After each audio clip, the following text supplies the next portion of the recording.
стенописите. Да, до 77 година църквата е била цяла, но тогава пада парче от скалата отгоре и унищожава покрива. Вместо да бъде възстановен от Националния музей, идват Националния институт за памет за културата, да. Идват и изрязват стенописите. Цялата църква е била изографисана и отвън и отвътре. Впоследствие се оказва, че не всички стенописи се намират в момента там.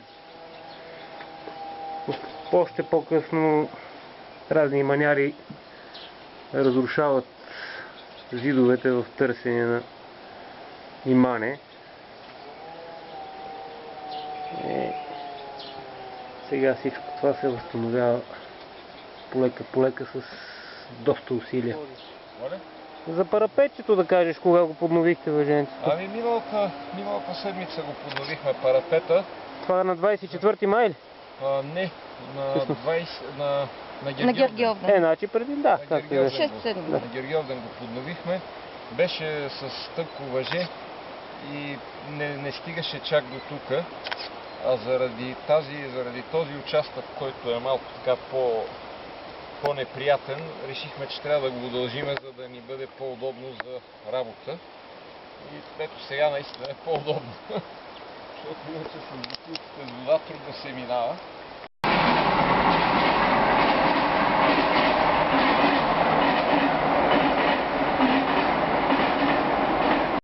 Значи, за водата ли конкретно? Да. Въобще какво се прави сега в момента?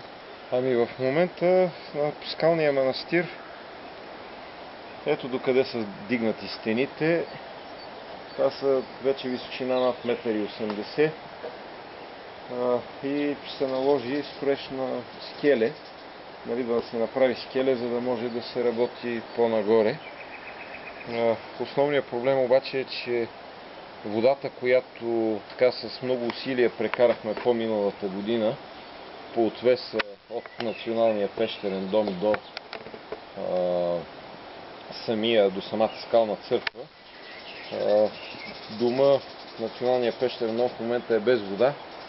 Спряна му е водата заради неплатени сметки и в този случай водата сега се налага да бъде носена от нивото на река Искър в пеш с тези туби тук.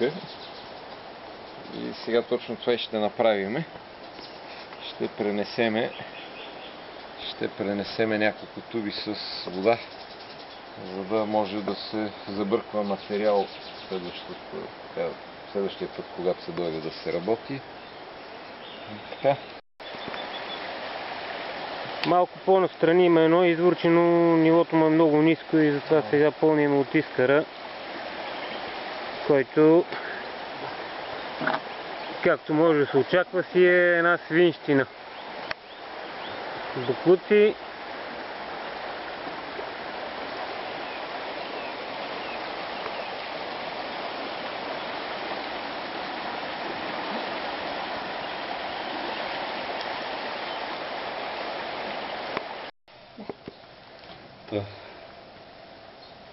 Бехме с ванката и аз отпред, той след мене и тъмън клонахме един хубав скален клин и аз виждам пред мене в далечината така на около 6-7 метра друг скален клин и викам, ама сега от тук на баланс ще успея да стигна до другия скален клин и както се хванах за една хватка, тя се оказа чекмедже. Чекмедже, което беше примерно толкова широко, на толкова високо. Сигурно имаше 20 на килца. И някакси успях, не то като тръгна, успях да се извърта и да го изхвърля. И просто така ми мина от тук през кръка и замина надолу, а пък аз си увихнах на осигуровката. Да, в сравнение с това, днешният инцидент, дето се подхлъзна, е по-незначителен. Изгубихме една бутилка, но поне се спря Митака в едно дръвце и не го изгубихме и него. Няма както 2 бутилки, всяка ръка взета и не може да се осигури човек.